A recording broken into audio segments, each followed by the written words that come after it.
ہر انسان کی زندگی میں کوئی نہ کوئی پریشانی، ٹینشن ضرور ہوتی ہے۔ اپنے ارد گرد کچھ لوگ آپ نے ایسے ضرور دیکھے ہوں گے جو کبھی بھی ٹینشن، پریشانی، بیماری سے مایوس نہیں ہوتے، بلکہ اللہ تعالیٰ پر پورا بھروسہ کر کے ہر وقت مطمئن رہتے ہیں۔ ایک مومن کی نسبت کافر لوگ اللہ پر چونکہ ایمان نہیں رکھتے، وہ بہت جلدی مایوس ہو کر خودکشی کی طرف آ جاتے ہیں۔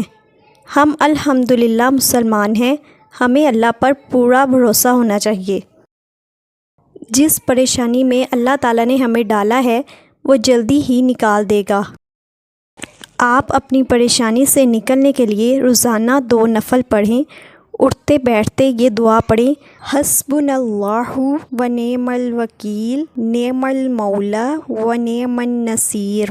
ہمارے لیے اللہ کافی ہے، وہ بہترین کارساز ہے، اور وہ بہترین مولا ہے، اور وہ بہترین مددگار ہے۔ انشاءاللہ اللہ تعالیٰ آپ کی ضرور غیبی مدد کرے گا، اور جو تکلیف، پریشانی آئی ہے اس کو خوشی اور سکون میں تبدیل کر دے گا۔ بس اللہ تعالیٰ کو یہ دعا پڑھ کر اپنا ہمیشہ کے لیے کارساز بنا لیں۔